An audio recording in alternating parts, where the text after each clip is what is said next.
한강의 기적. 그건 그냥 운 좋게 성장한 거잖아. 운때가 잘 맞은 거야.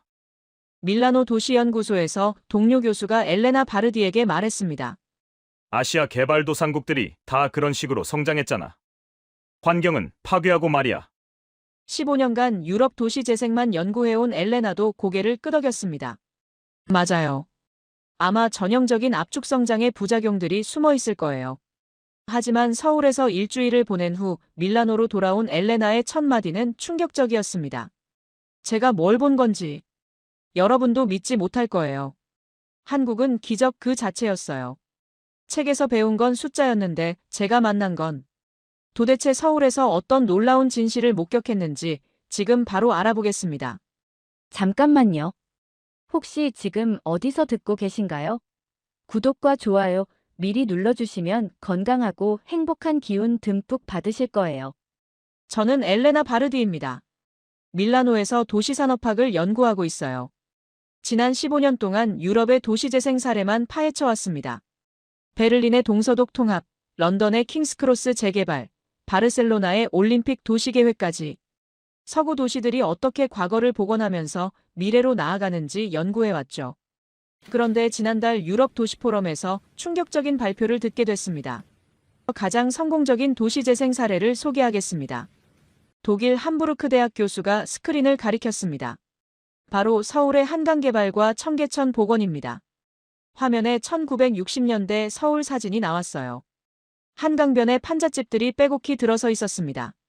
아이들이 맨발로 진흙탕을 뛰어다니고 있었어요. 이게 1965년 서울입니다. 교수가 설명했습니다. 1인당 국민소득 100달러, 세계 최빈국 수준이었죠. 그 다음 화면이 저를 충격에 빠뜨렸습니다. 똑같은 한강변에 현대적인 고층 빌딩들이 늘어서 있었어요. 강변에는 아름다운 공원이 조성되어 있었고 시민들이 여유롭게 산책하고 있었습니다. 이게 2023년 같은 장소입니다. 60년 만에 일어난 변화입니다. 저는 숨을 삼켰습니다. 60년이요? 유럽에서는 200년 걸린 변화를 60년 만에 해냈다는 거예요? 더 놀라운 건 환경입니다. 교수가 계속 설명했습니다. 급속한 산업화에도 불구하고 한강은 지금 람사르 습지를 품고 있어요. 람사르 습지요? 한 참석자가 놀라며 물었습니다. 네, 밤섬이라는 곳입니다. 교수가 새로운 사진을 보여줬어요. 도심 한복판에 있는 세계 유일의 람사르 등록 습지입니다. 저는 믿을 수 없었습니다. 산업화와 생태보전을 동시에 해냈다는 거잖아요. 그리고 청계천은 더욱 특별한 사례입니다. 교수가 청계천 사진을 보여줬어요. 도심 한복판에 맑은 물이 흐르고 있었습니다. 원래는 복개도로였는데 2003년에 강을 복원한 거예요. 5.8km의 고가도로를 걷어내고 원래 하천을 되살린 겁니다. 포럼이 끝나고 집으로 돌아와 저는 잠이 오지 않았어요. 서재에 앉아 자료를 뒤져봤습니다. 한강의 기적이라는 용어는 들어봤지만 이렇게 구체적인 건 몰랐거든요. 인터넷에서 찾은 자료들이 더욱 놀라웠습니다. 1960년대 박정희 대통령이 수립한 한강종합개발계획. 경제개발 5개년 계획과 함께 진행된 대규모 도시계획이었어요. 한강을 끼고 사는 민족이 한강을 모르고 어찌 살겠는가. 박정희 대통령이 남긴 말이 인상적이었습니다. 그때는 북한보다 못 살았던 남한이었는데 이런 원대한 계획을 세웠다니. 더 놀라운 건 그 계획이 실제로 실현됐다는 것이었어요. 자료를 읽으면 읽을수록 궁금증이 커졌습니다. 어떻게 이런 일이 가능했을까? 단순한 경제성장이 아니라 도시의 정체성까지 되살린 비결이 뭘까? 다음 날 연구소에 가서 동료들에게 물어봤습니다. 한국의 한강 개발에 대해 아는 사람 있어? 아, 그거? 마르코 교수가 대답했습니다. 전형적인 아시아식 압축성장 아닌가? 환경 파괴하고 빨리 성장하는 거. 하지만 지금은 생태계가 복원됐다고 하던데요. 그럴 리 없어. 안나 박사가 고개를 저었습니다. 급속한 산업화 후에 생태 복원이라니. 그건 불가능해. 동료들의 반응은 냉소적이었어요. 하지만 저는 확신했습니다. 뭔가 특별한 게 있을 거라고. 일주일 후 저는 결심했습니다. 직접 서울에 가보자고. 엘레나, 정말 가려고. 수잔이 놀라며 물었습니다. 수잔은 제 영상 작업을 도와주는 영국인 친구예요. 응, 직접 봐야겠어. 그럼 나도 갈래. 수잔이 카메라 장비를 확인했습니다. 이런 건 영상으로 남겨야지. 정말? 당연하지. 유럽 사람이 본 한국 도시재생 이야기라니. 수잔이 웃었습니다. 흥미로울 것 같아. 출발 전날 밤, 저는 한강에 관한 책들을 정리했습니다. 한강의 기적, 서울 도시계획사, 청계천 보건백서. 하지만 책으로는 한계가 있었어요. 실제 공기를 마셔봐야 하고 실제 사람들을 만나봐야 했습니다. 인천공항에 도착했을 때 첫 느낌은 놀라움이었어요.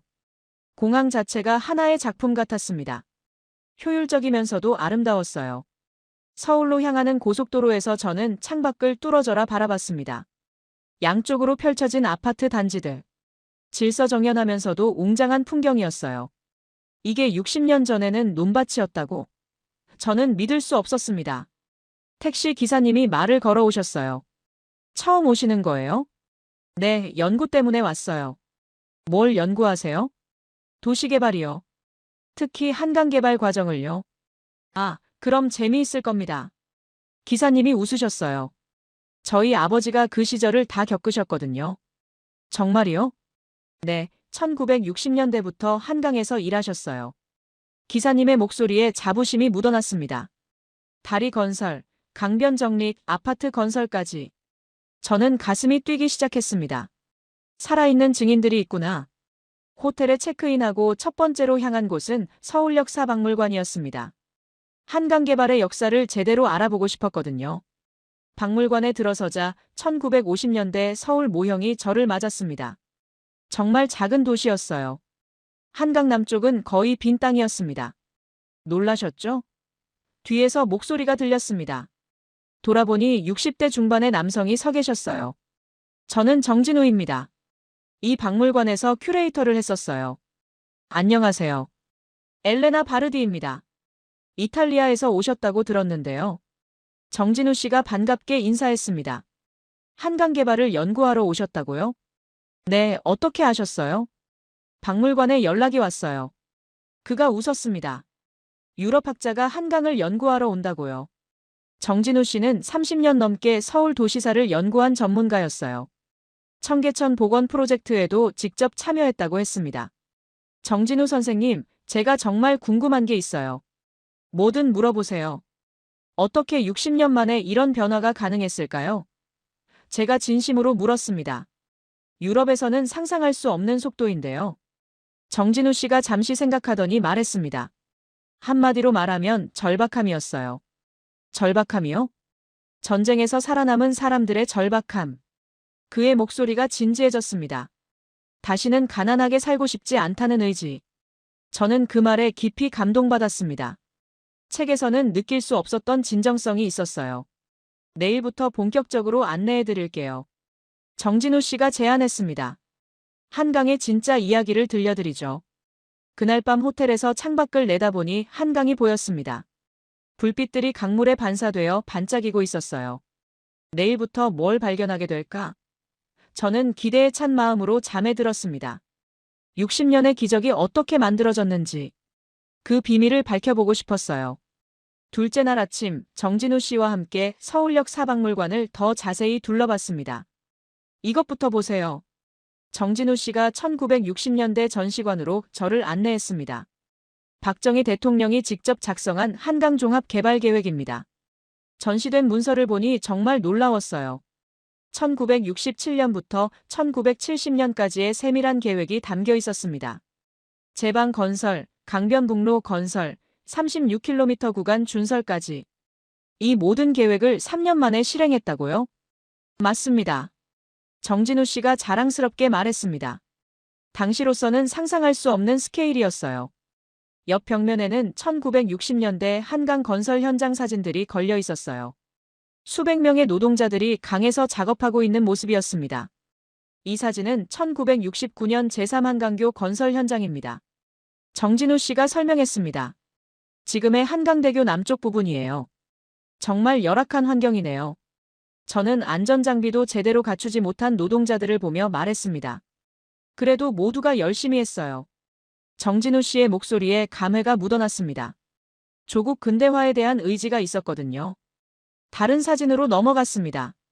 1968년 마포대교 건설 현장이었어요.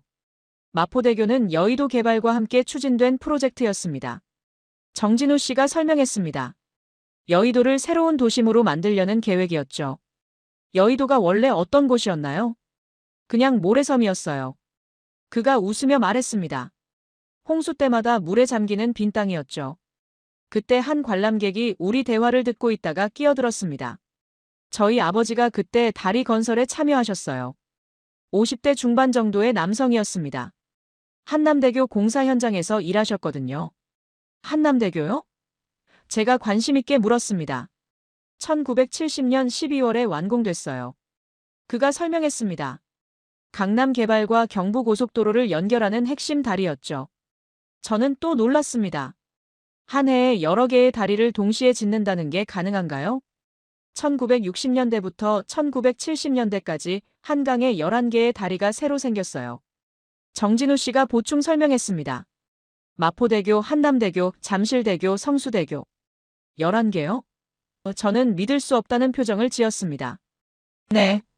박정희 대통령 시절에 한강 다리의 뼈대가 거의 다 만들어진 거죠. 정진우 씨가 단호하게 말했습니다. 우리는 계속 전시관을 둘러봤습니다. 이건 1970년대 강남 개발 계획도입니다. 정진우 씨가 커다란 지도를 가리켰습니다. 지도를 보니 정말 신기했어요. 지금의 강남 자리에 영동신시가지 개발 계획이라고 적혀 있었습니다. 영동신시가지라니요? 강남의 옛 이름이에요. 그가 설명했습니다. 한강 동쪽이라는 뜻이죠. 그럼 이 모든 게 계획된 도시였다는 거네요. 맞습니다. 정진우 씨가 감탄하며 말했습니다. 자연 발생적 성장이 아니라 철저히 계획된 개발이었어요. 오후에는 실제 한강변을 걸어봤습니다. 여기가 바로 1960년대 한강 공사 현장이었어요. 정진우 씨가 지금의 여의도 공원을 가리켰습니다. 저는 상상해봤어요. 60년 전 이곳에서 수많은 사람들이 땀 흘리며 일했을 모습을. 정진우 선생님, 궁금한 게 있어요. 뭐든지 물어보세요. 왜 하필 한강이었을까요? 제가 진지하게 물었습니다. 다른 강도 많았을 텐데요. 한강은 서울의 젖줄이거든요. 정진우 씨가 깊이 있게 대답했습니다. 조선 500년 일제강점기, 해방, 전쟁까지 모든 역사를 품은 강이에요. 그래서 더 특별한 의미가 있었군요. 박정희 대통령은 한강을 단순한 강이 아니라 민족의 상징으로 봤어요. 정진우 씨가 설명했습니다. 한강을 끼고 사는 민족이 한강을 모르고 어찌 살겠는가 라고 하셨죠. 그 말이 가슴에 와닿았습니다. 단순한 도시계획이 아니라 민족적 의지가 담긴 프로젝트였던 거군요. 그런 의지가 있었기 때문에 불가능해 보이는 일도 해낼 수 있었던 거군요. 맞습니다. 정진우 씨가 확신에 차서 말했습니다. 절박함이 기적을 만든 거예요. 해질녘에 한강대교 위에서 서울 시내를 바라봤습니다. 60년 전 모래밭이었던 곳에 지금은 거대한 도시가 펼쳐져 있었어요. 정말 대단하네요. 저는 감탄했습니다. 대단한 게 아니라 당연한 거예요. 정진우 씨가 말했습니다. 우리 민족의 저력이 그런 거죠. 그때 수잔이 드론 카메라로 한강 전경을 촬영하고 있었습니다. 엘레나, 이거 봐. 수잔이 흥분해서 외쳤습니다. 드론으로 보니 정말 장관이야. 화면에 비친 한강은 정말 아름다웠어요. 30개가 넘는 다리들이 강을 가로지르고 있었고 양쪽으로 현대적인 스카이라인이 펼쳐져 있었습니다. 이게 다 60년 만에 만들어진 거라고. 수잔도 믿을 수 없다는 표정이었어요. 놀랍죠? 정진우 씨가 웃었습니다. 이게 바로 한강의 기적이에요. 저는 그날 밤 깊은 생각에 잠겼습니다. 한강의 기적이 단순한 경제성장이 아니라는 걸 알게 됐어요. 그 뒤에는 명확한 비전과 불굴의 의지가 있었습니다. 그리고 무엇보다 국민 전체의 염원이 하나로 뭉쳐 있었어요. 내일은 청계천을 봐야겠어. 저는 다짐했습니다. 한강 개발과 함께 진행된 또 다른 기적. 복개도로를 걷어내고 원래 물길을 되살린 이야기. 그것도 분명 놀라운 스토리일 거였어요. 창밖으로 한강이 흐르고 있었습니다. 그 강물에는 60년의 땀과 꿈이 흘러가고 있는 것 같았어요. 셋째 날, 정진우 씨와 함께 청계천으로 향했습니다. 청계천 복원은 제 인생 최대의 프로젝트였어요. 정진우 씨가 청계광장을 바라보며 말했습니다. 30년간 꿈꿔온 일이 현실이 됐거든요. 30년간 꿈꿔오셨다고요? 1970년대부터 청계천을 되살리고 싶었어요. 그가 옛 사진을 보여줬습니다. 원래 이곳은 서울의 젖줄이었거든요. 사진 속 1920년대 청계천은 맑은 물이 흐르는 아름다운 개천이었습니다. 아이들이 물놀이를 하고 어른들이 빨래를 하고 있었어요. 그런데 왜 덮어버린 건가요? 개발 논리 때문이었죠. 정진우 씨가 쓴웃음을 지었습니다. 1958년부터 복개 공사가 시작됐어요. 복개 공사요? 개천을 콘크리트로 덮어서 도로를 만든 거예요. 그가 설명했습니다. 교통난 해결이 우선이었거든요. 우리는 청계천을 따라 걸으며 이야기를 계속했습니다. 사실 복개된 후에도 문제가 많았어요. 정진우 씨가 회상했습니다. 냄새도 나고 고가도로도 낡아가고. 언제부터 복원을 생각하게 됐나요? 1990년대 들어서면서요.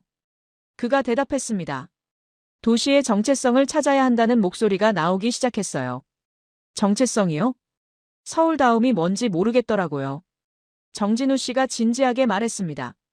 경제는 성장했는데 뭔가 중요한 걸 잃어버린 느낌이었어요. 그때 지나가던 할아버지가 우리를 알아보시고 말씀하셨습니다. 어머, 정 선생님 아니에요? 70대로 보이는 할아버지였어요. 김 사장님. 정진우 씨가 반갑게 인사했습니다. 오랜만이에요. 이분은 김동수 사장님이에요. 정진우 씨가 저에게 소개했습니다.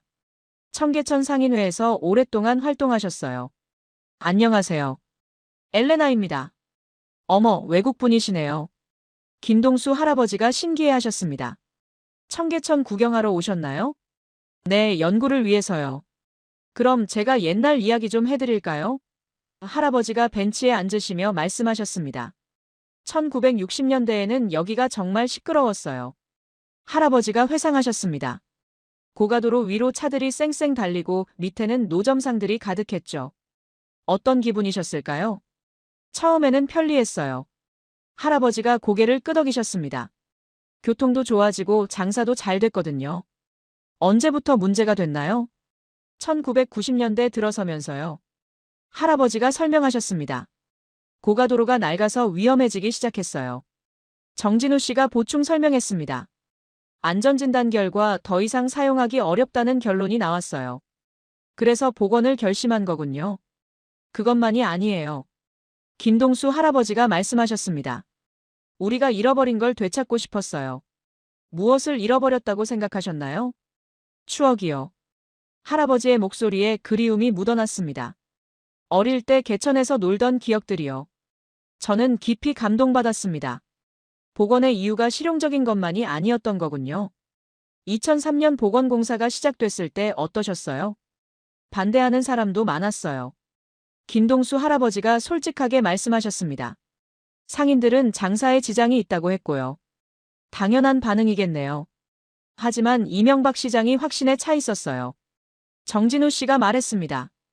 꼭 해내겠다는 의지가 대단했죠.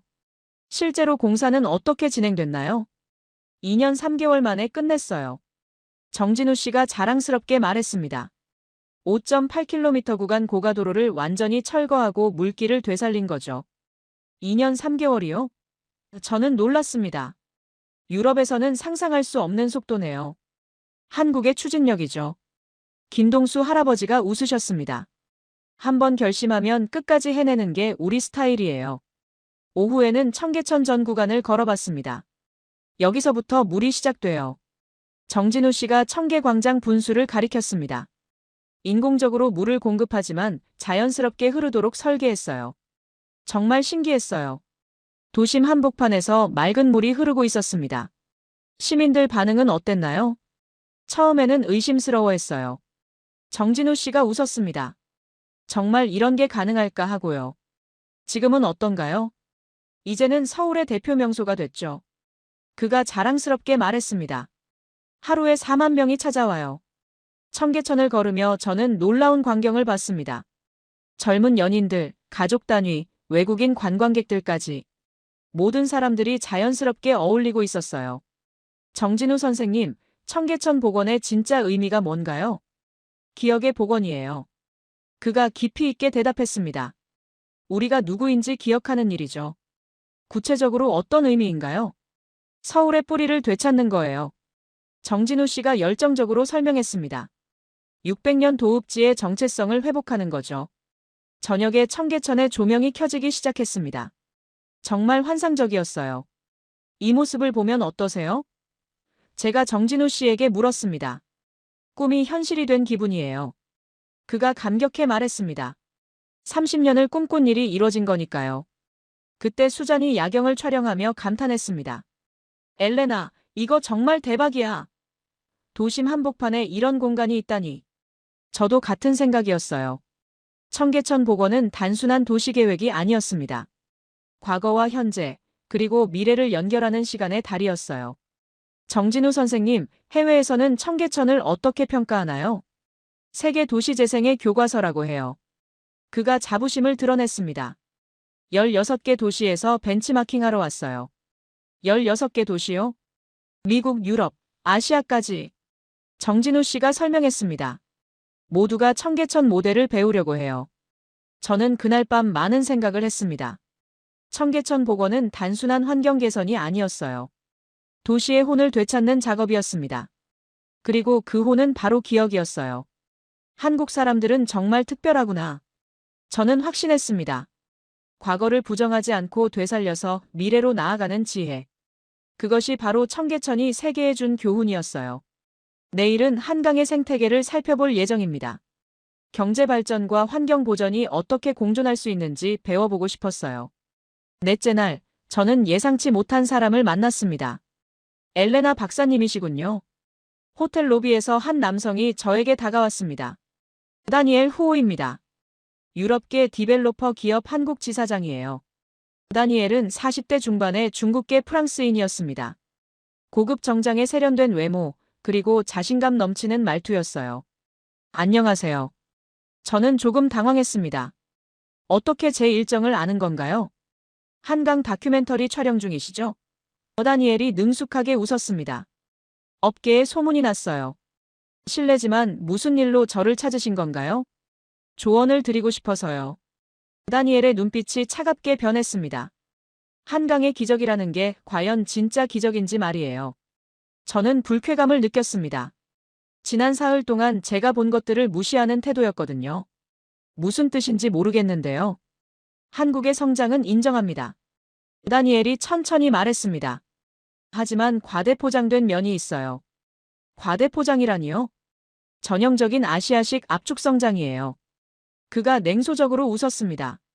값싼 노동력과 환경 파괴를 바탕으로 한 성장일 뿐이죠. 그런 시각도 있을 수 있겠지만 시각이 아니라 사실이에요. 다니엘이 끼어들었습니다. 투자자 관점에서 보면 한국 모델은 지속 가능하지 않아요.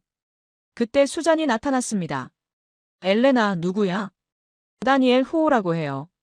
투자업을 한다고 하네요. 다니엘이 수잔에게도 인사했습니다. 영상 촬영하고 계시죠? 흥미로운 주제네요. 뭐가 흥미롭다는 거지? 수잔이 경계하는 눈으로 그를 봤습니다. 청계천 복원을 예로 들어볼까요?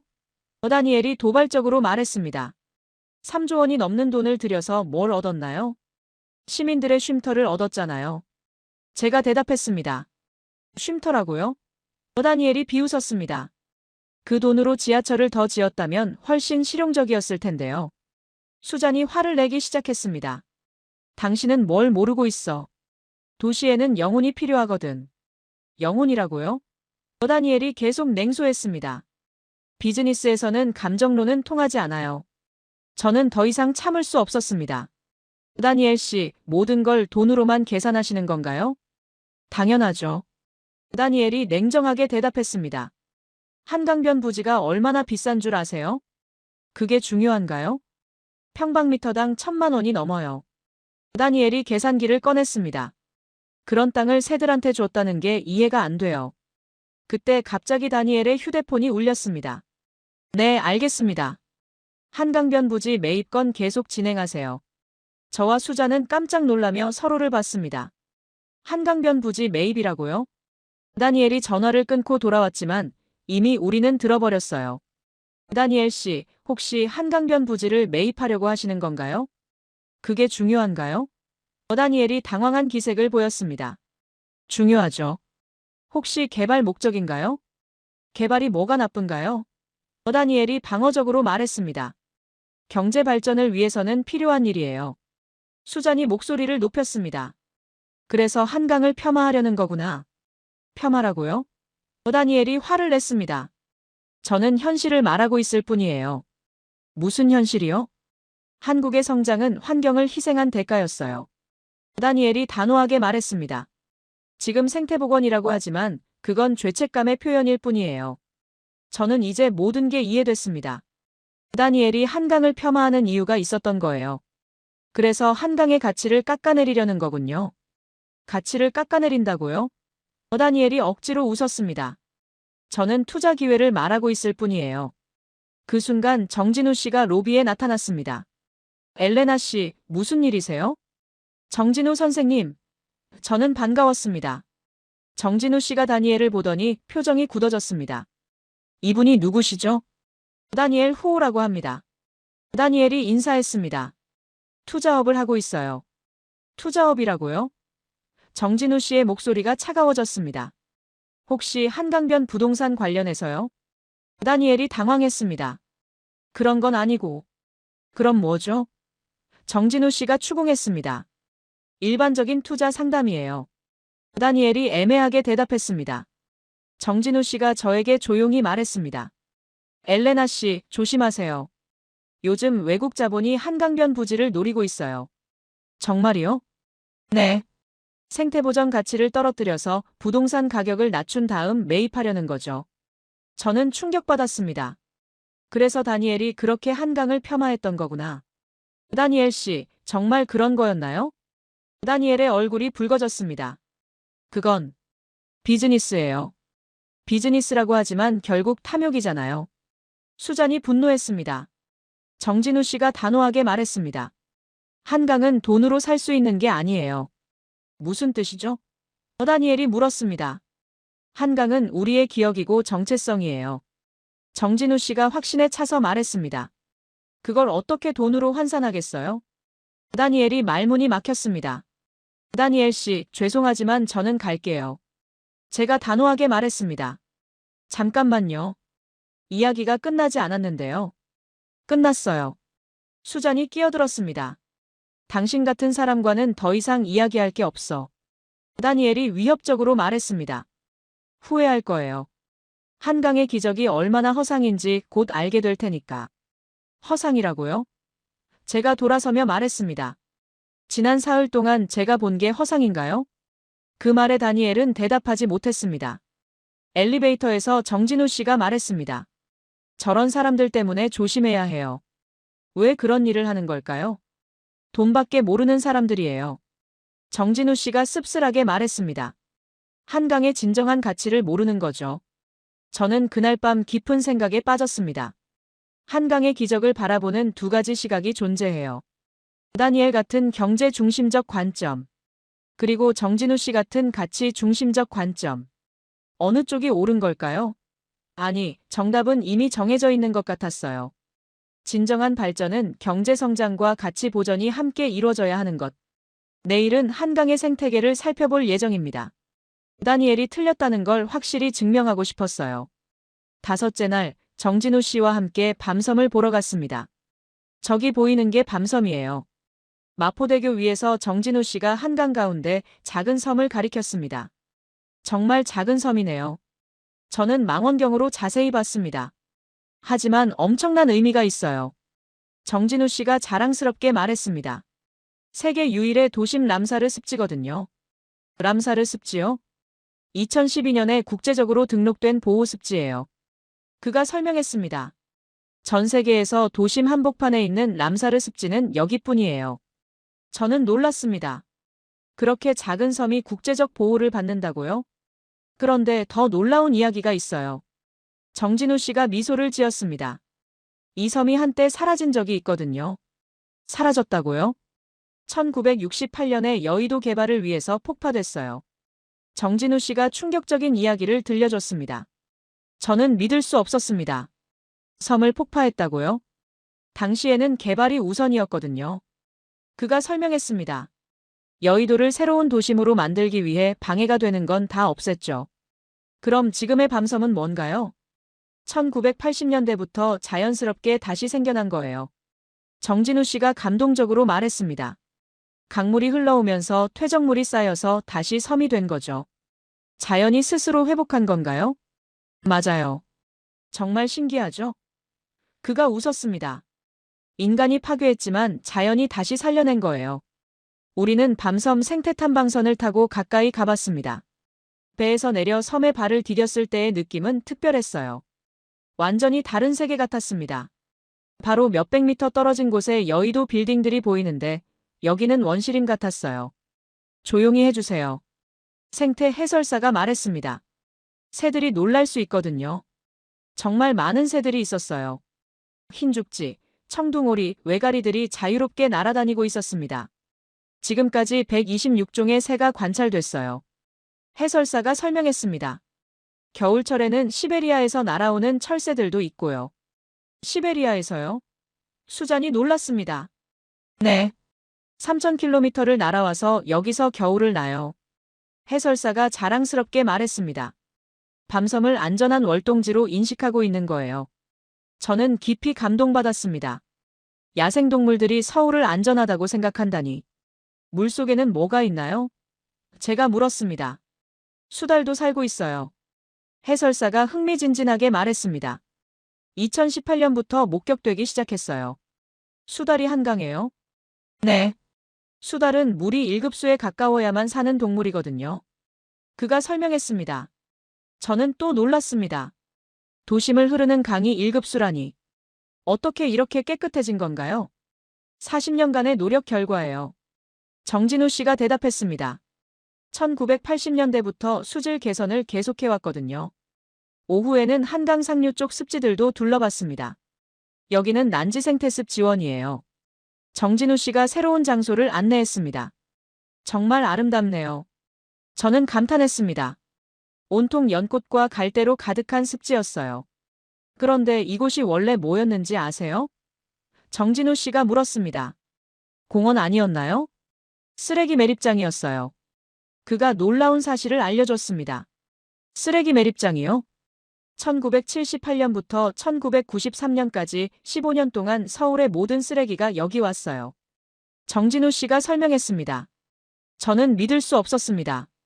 이렇게 아름다운 습지가 쓰레기 매립장이었다니. 어떻게 이렇게 변한 건가요? 2002년 월드컵을 계기로 생태공원으로 바꾼 거예요. 그가 말했습니다. 전 세계 사람들에게 보여주고 싶었거든요. 습지를 걸으며 다양한 생물들을 관찰했습니다. 물속에서는 붕어와 잉어가 헤엄치고 있었고 하늘에서는 백로들이 날아다니고 있었어요. 이 모든 생물들이 언제부터 살기 시작한 건가요? 생태공원이 조성된 후 자연스럽게 찾아왔어요. 해설사가 설명했습니다. 인위적으로 방사한 게 아니라 스스로 온 거예요. 정말 신기하네요. 환경이 좋아지니까 자연스럽게 찾아온 거죠. 정진우 씨가 감동적으로 말했습니다. 이게 바로 자연의 회복력이에요. 해질녘에 한강대교 위에서 전체 풍경을 바라봤습니다. 정말 아름다웠어요. 도시와 자연이 완벽하게 조화를 이루고 있었습니다. 정진우 선생님, 한강의 생태복원에서 가장 중요한 게 뭔가요? 인내와 믿음이에요. 그가 진지하게 말했습니다. 자연은 시간이 필요하거든요. 시간이요? 밤섬이 다시 생기기까지 20년이 걸렸어요. 정진우 씨가 설명했습니다. 그 20년 동안 우리가 포기하지 않았던 거죠. 어떻게 그런 인내가 가능했을까요? 미래 세대를 생각했기 때문이에요. 그가 확신에 차서 말했습니다. 우리 아이들에게 깨끗한 강을 물려주고 싶었던 거죠. 그때 한 가족이 지나갔습니다. 초등학생 아이가 부모에게 말하고 있었어요. 엄마, 밤섬에 정말 수달이 살아요? 그럼 물이 깨끗해져서 돌아온 거야. 우와, 나도 수달 보고 싶어요. 저는 그 대화를 들으며 깊은 감동을 받았습니다. 아이들이 자연스럽게 환경의 소중함을 배우고 있었어요. 정진우 선생님, 한강의 미래는 어떨 것 같아요? 더욱 아름다워질 거예요. 그가 희망에 차서 말했습니다. 지금도 계속 좋아지고 있거든요. 어떤 의미에서요? 매년 새로운 종들이 발견되고 있어요. 정진우 씨가 설명했습니다. 생태계가 점점 풍부해지고 있다는 뜻이죠. 수잔이 드론으로 밤섬 전경을 촬영하며 감탄했습니다. 엘레나, 이거 정말 미쳤어. 도심 한복판에 이런 자연이 있다니. 저도 같은 생각이었어요. 밤섬의 기적은 한강의 기적을 상징하는 완벽한 사례였습니다. 파괴에서 재생으로, 절망에서 희망으로, 그리고 무엇보다 기억의 회복. 다니엘 같은 사람들이 이걸 보면 뭐라고 할까요? 제가 궁금해서 물었습니다. 아마 이해 못할 거예요. 정진우 씨가 말했습니다. 돈으로 환산할 수 없는 가치니까요. 저는 그날 밤 확신했습니다. 한강의 기적은 경제 성장만이 아니었어요. 생태계 복원까지 포함된 진정한 의미의 발전이었습니다. 내일은 이 모든 이야기를 영상으로 정리할 예정입니다. 세상에 알리고 싶었어요. 한강의 진짜 기적을. 6째 날 수잔과 함께 영상 편집 작업을 시작했습니다. 엘레나, 이 영상 정말 대박날 것 같아. 수잔이 노트북 화면을 보며 흥분해서 말했습니다. 지난 5일 동안 촬영한 걸 보니까 소름이 돋아. 화면에는 1960년대 한강 건설 현장과 현재 모습이 교차 편집되어 있었어요. 정말 극적인 대비였습니다. 어떤 걸 메인 스토리로 잡을까? 제가 물었습니다. 박정희 대통령 시절 11개의 다리 건설 이야기부터 시작하자. 수잔이 제안했습니다. 그 다음 청계천 복원, 마지막에 밤섬 람사르 습지로. 좋은 구성이네요. 영상을 편집하면서 저는 다시 한번 감동받았습니다. 정진우 씨가 들려준 이야기들이 생생하게 되살아났어요. 이 부분 봐. 수잔이 정진우 씨 인터뷰 장면을 가리켰습니다. 절박함이 기적을 만들었다는 대사가 정말 인상적이야. 정말 그랬어요. 단순한 성장이 아니라 절박함에서 나온 의지. 그것이 바로 한강의 기적의 핵심이었습니다. 오후에 정진우 씨가 편집실을 찾아왔습니다. 어떻게 나오고 있어요? 그가 관심 있게 물었습니다. 정말 잘 나오고 있어요. 저는 자신 있게 대답했습니다. 세계 사람들이 놀랄 것 같아요. 그럼 좋겠네요. 정진우 씨가 만족스러워했습니다. 그때 수잔이 새로운 자료를 보여줬어요. 이거 봐, 엘레나. 청계천 복원이 해외에서 어떻게 평가받는지 찾아봤어. 화면에 나온 자료가 놀라웠습니다. 미국과 유럽의 16개 도시가 청계천 모델을 벤치마킹하고 있었어요. 세계 도시재생 교과서라고 하네. 수잔이 읽어줬습니다. 정말이에요? 정진우 씨가 깜짝 놀랐습니다. 네, 여기 봐요. 수잔이 더 많은 자료를 보여줬습니다. 아메리카 도시계획협회에서 공식 케이스 스터디로 선정했어요. 정진우 씨의 눈에 눈물이 맺혔습니다. 30년 꿈꾼 일이 이렇게 세계적으로 인정받다니. 그가 감격해 말했습니다. 저도 감동받았어요. 한국 사람들이 얼마나 자랑스러워할지 상상이 됐거든요. 이 부분도 영상에 넣자. 저는 수잔에게 말했습니다. 해외 평가 자료도 중요해. 편집 작업이 계속되던 중 갑자기 다니엘이 나타났습니다. 안녕하세요. 그가 어색하게 인사했습니다. 다니엘 씨?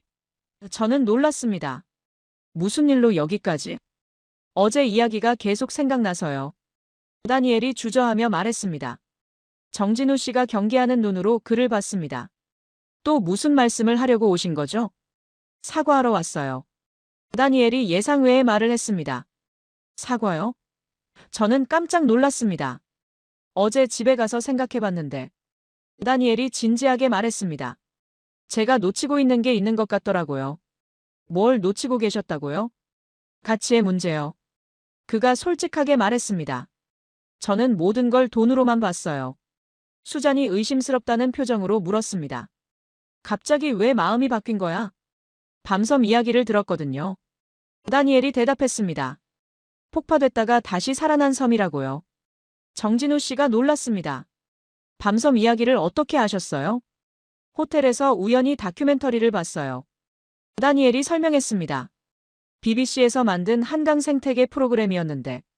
그래서요? 정말 충격적이더라고요. 다니엘이 감정을 드러냈습니다. 인간이 파괴한 걸 자연이 다시 살려냈다니. 저는 그의 변화가 진심인지 확신할 수 없었어요. 다니엘 씨, 정말 마음이 바뀐 건가요? 네. 제가 너무 좁게 생각했어요. 그가 고개를 숙였습니다. 한강은 돈으로 계산할 수 없는 가치가 있었어요. 정진우 씨가 조금씩 마음을 열기 시작했습니다. 그럼 투자 계획은 어떻게 하시겠어요? 취소했어요. 다니엘이 단호하게 말했습니다. 대신 한국의 생태복원 기술을 배우고 싶어요. 생태복원 기술요? 중국에도 적용해 보려고요. 다니엘이 새로운 꿈을 말했습니다. 상하이도 한강처럼 만들 수 있을지 모르니까요. 수잔이 놀라며 말했습니다. 정말 180도 바뀐 거네. 한강을 보고 나니 깨달았어요. 다니엘이 진심으로 말했습니다. 진정한 발전은 이런 거구나. 저는 감동받았습니다. 한강의 힘이 사람의 마음까지 바꾸는 거군요. 그럼 우리 영상에도 출연해 주실래요? 수인이 제안했습니다. 변화한 모습을 보여주면 더 의미 있을 것 같은데. 정말 괜찮을까요? 다니엘이 주저했습니다. 물론이죠. 정진우 씨가 따뜻하게 말했습니다. 잘못을 인정하는 용기가 있으니까요. 그날 저녁 마지막 촬영을 했습니다. 한강대교 위에서 서울 전경을 배경으로 최종 인터뷰를 진행했어요. 지금까지 5일 동안 한강을 경험해 보셨는데 어떠셨나요? 수잔이 저에게 물었습니다. 책에서 배운 한강의 기적은 숫자였어요. 저는 진심을 담아 말했습니다. 하지만 여기서 만난 한강의 기적은 사람이었어요. 사람이라고 하시면 정진우 선생님 같은 분들의 30년 꿈, 김동수 할아버지 같은 분들의 기억, 그리고 미래 세대를 위한 헌신. 정진우 씨도 인터뷰에 참여했습니다. 한강의 미래는 어떨 거라고 생각하세요? 수잔이 물었습니다. 더욱 아름다워질 거예요. 정진우 씨가 확신에 차서 말했습니다. 왜냐하면 우리는 기억하는 민족이거든요. 기억한다는 게 무슨 의미인가요? 과거를 잊지 않고 미래를 준비하는 거죠. 그가 깊이 있게 대답했습니다. 다니엘도 마지막 소감을 말했습니다. 저는 한강에서 배웠습니다. 진정한 발전은 성장과 보전이 함께 가는 것이라는 걸요. 그날 밤 편집이 완료됐습니다. 30분짜리 다큐멘터리가 완성된 거예요. 제목은 뭘로 할까? 수잔이 물었습니다. 한강은 기억한다는 어때요? 제가 제안했습니다. 완벽해. 수잔이 엄지를 들었습니다. 저는 이 영상이 세계에 어떤 반향을 일으킬지 기대됐습니다. 한강의 진짜 기적을 보여줄 수 있을 것 같았거든요. 내일이면 밀라노로 돌아가야 합니다. 하지만 이미 충분히 많은 걸 얻었어요. 한강에서 배운 교훈들을. 일주일째 마지막 날 예상치 못한 일이 일어났습니다. 다니엘이 갑자기 마음을 바꾼 거였어요. 어제까지만 해도 사과하고 협력하겠다던 그가 아침에 다시 나타났을 때는 완전히 달라져 있었습니다. 어제 말은 잊어주세요. 다니엘이 차갑게 말했습니다. 감정에 휩쓸려서 그런 말을 했어요. 무슨 말씀이세요? 저는 당황했습니다. 한강의 기적이라는 게 과연 지속 가능한지 다시 생각해 봤어요. 그가 냉소적으로 웃었습니다. 결국 감성팔이일 뿐이에요. 정진우 씨가 화를 냈습니다. 어제 그렇게 감동받으셨잖아요. 감동과 비즈니스는 다르죠. 다니엘이 단호하게 말했습니다. 저는 현실을 봐야 하거든요. 수잔이 끼어들었습니다. 대체 왜 갑자기 마음이 바뀐 거야? 본사에서 연락이 왔어요. 다니엘이 솔직하게 말했습니다. 한강변 투자 프로젝트를 포기하면 안 된다고요. 결국 돈 때문이구나. 수잔이 실망했습니다. 돈이 뭐가 나쁜가요? 다니엘이 방어적으로 말했습니다. 세상은 돈으로 돌아가거든요. 그때 정진우 씨가 단호하게 말했습니다. 다니엘 씨, 한강은 절대 팔지 않습니다. 팔지 않는다고요? 다니엘이 비웃었습니다. 이미 매물로 나온 부지가 여러 곳 있어요. 그럼 시민들이 막을 거예요. 정진우 씨가 확신에 차서 말했습니다. 시민들이라고요? 다니엘이 계속 냉소했습니다. 돈 앞에서 시민들이 뭘 할 수 있겠어요? 저는 더 이상 참을 수 없었습니다. 다니엘 씨, 당신은 진짜 중요한 걸 놓치고 있어요. 뭘 놓치고 있다는 거죠? 한국 사람들의 마음을요. 제가 진지하게 말했습니다. 이분들은 돈보다 소중한 게 있다는 걸 알고 있어요. 소중한 게 뭐죠? 다니엘이 도전적으로 물었습니다. 기업과 정체성이에요. 정진우 씨가 대답했습니다. 그걸 어떻게 돈으로 사고 팔 수 있겠어요? 그런 추상적인 이야기로는 투자자들을 설득할 수 없어요. 다니엘이 냉정하게 말했습니다. 그 순간 호텔 로비에 시민들이 모여들기 시작했습니다. 정진우 씨가 미리 연락한 거였어요.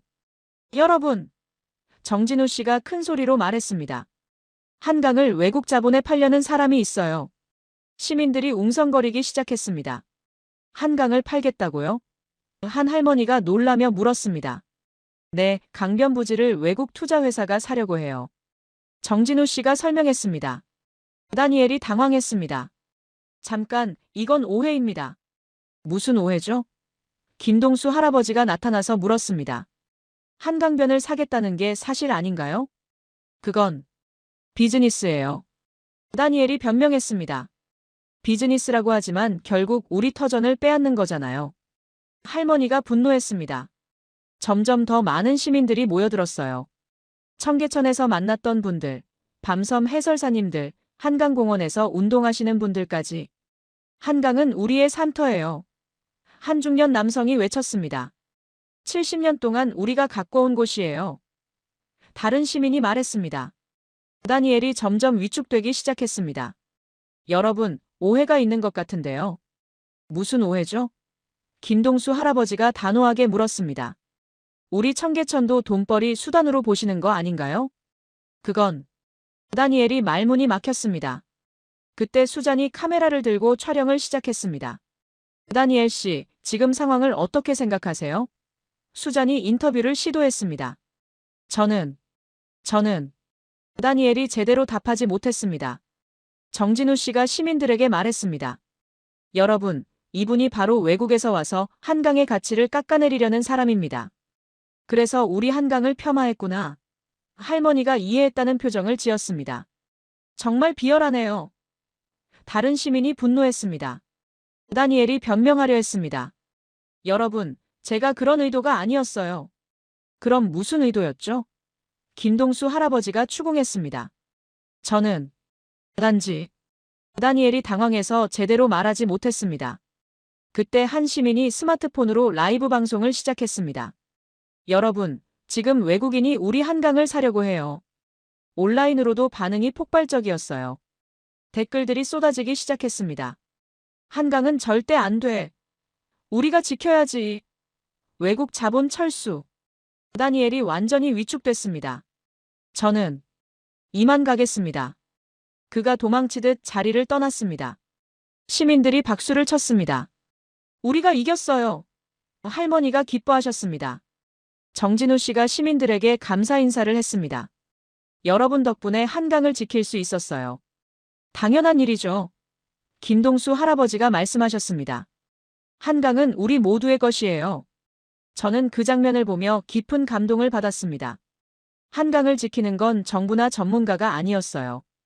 바로 시민들이었습니다. 자신들의 터전을 사랑하는 평범한 사람들이었어요. 정진우 선생님, 정말 대단하세요. 제가 감탄하며 말했습니다. 대단한 건 시민들이에요. 정진우 씨가 겸손하게 말했습니다. 저는 그냥 신호를 보낸 것뿐이에요. 수잔이 촬영을 마치며 말했습니다. 이 장면 정말 드라마틱해. 다큐멘터리 클라이맥스로 딱이야. 저도 동감했어요. 한강의 기적은 계속되고 있었습니다. 시민들의 손으로 말이에요. 그날 저녁 다니엘에게서 마지막 문자가 왔습니다. 죄송합니다. 제가 틀렸어요. 한강은 정말 특별한 곳이네요. 저는 미소 지었습니다. 결국 진정성이 이긴 거였어요. 한강의 힘은 정말 대단했습니다. 사람의 마음까지 바꾸는 강이었으니까요.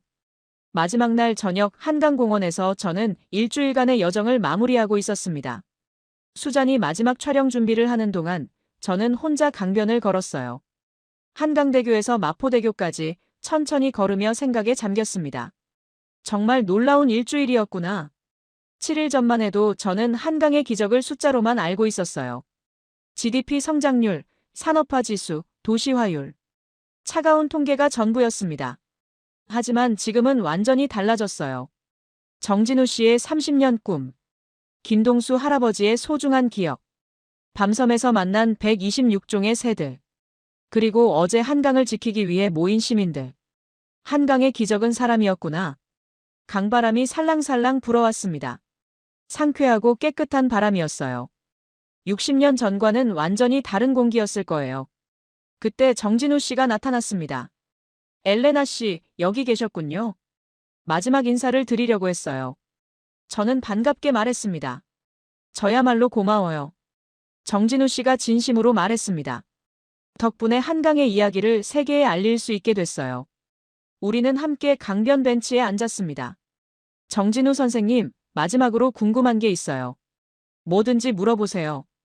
한강의 미래는 어떨 거라고 생각하세요? 제가 진지하게 물었습니다.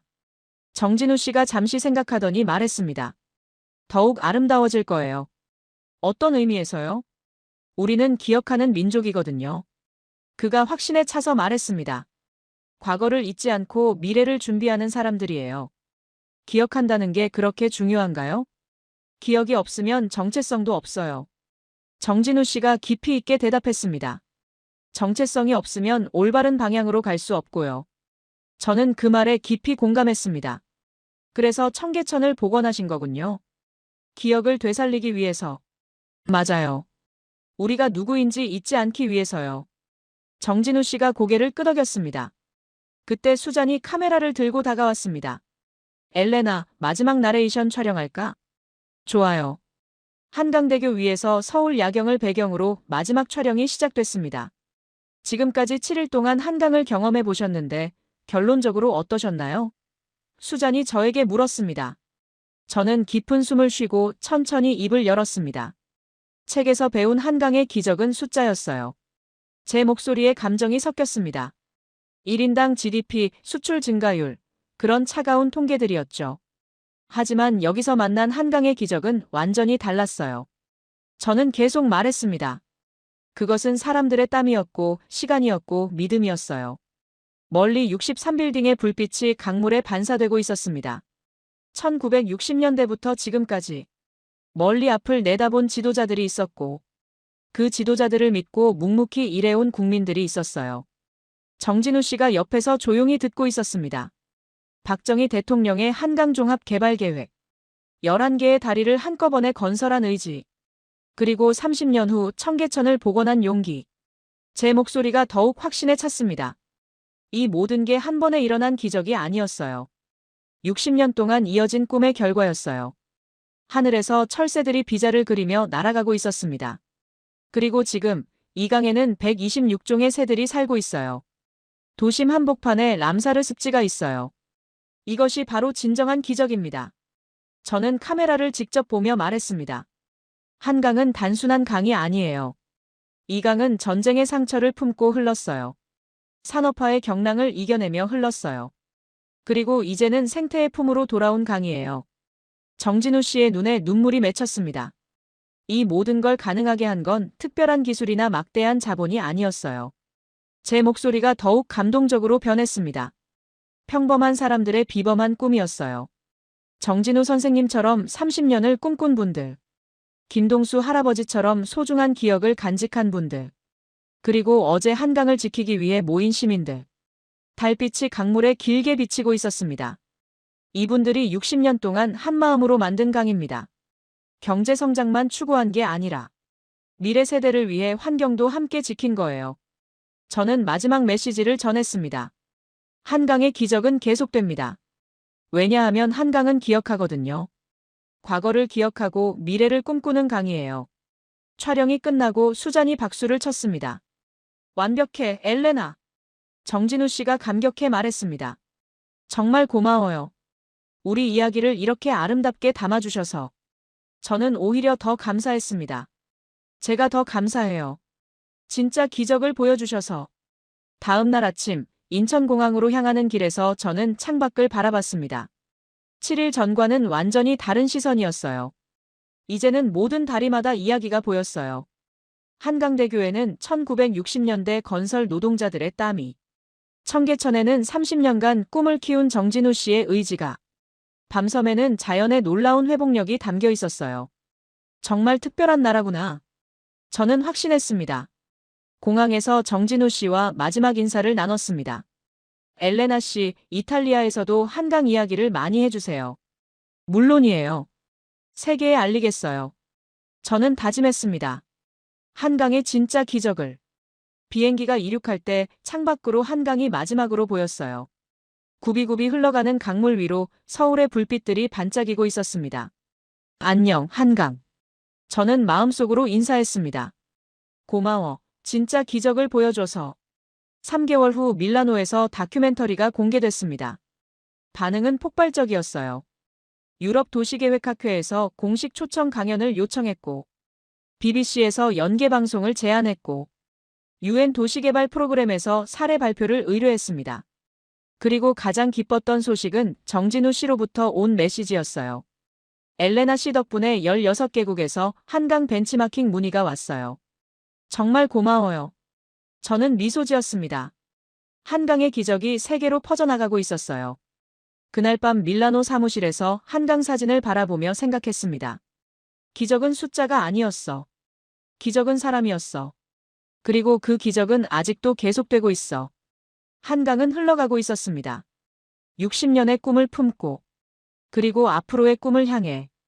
기억하는 강. 꿈꾸는 강. 그것이 바로 한강이었습니다.